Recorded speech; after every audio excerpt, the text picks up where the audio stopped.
Fascism does not start by attacking marginalized people. By the time marginalized people are actually, being subjected to the kind of um, discriminatory and humane treatment that we're seeing, fascism is already in place.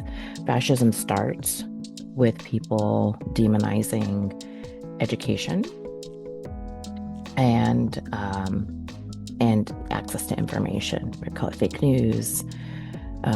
We have for a long time been hearing this backlash against elitists who are in academia, and I'm not a fan of academics necessarily, and some of the systems that are in place within academia are problematic.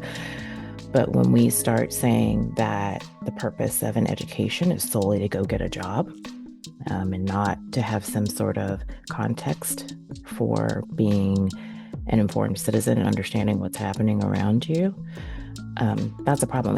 And Democrats picked it up from Republicans because we want to relate to people. And we start saying things like that about our elected officials. Oh, so-and-so isn't relatable. We want to be able to go sit down and have a beer with them, not knowledgeable about these issues, right? Because we've demonized education to the point that people aren't knowledgeable enough to know what the heck anyone's talking about. So it boils down to, do they seem nice? That's how fascism started.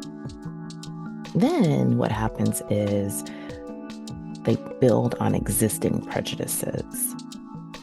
So that is when so-called marginalized people, it doesn't really matter who they are. It's whatever the prejudices that already exists within the population to start carrying it out.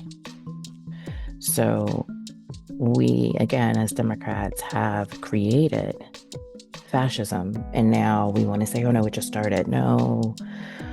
When you take away people's access to information, when you start saying, oh, well, we have liberal news and we have conservative news, and we want to fight for everybody's right to put out information as though it is news when it is not. We want to say that everybody has an equal opinion. We want to say that, oh, we shouldn't label Trump voters as being racist, even though literally looking at definitions of racism, that's what's happening.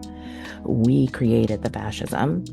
Now it's already in place, and we're seeing the actions and the response to it and what fascism looks like on a daily basis. And we want to be all up in arms. So just understand where we fit in this, and that the fascism is already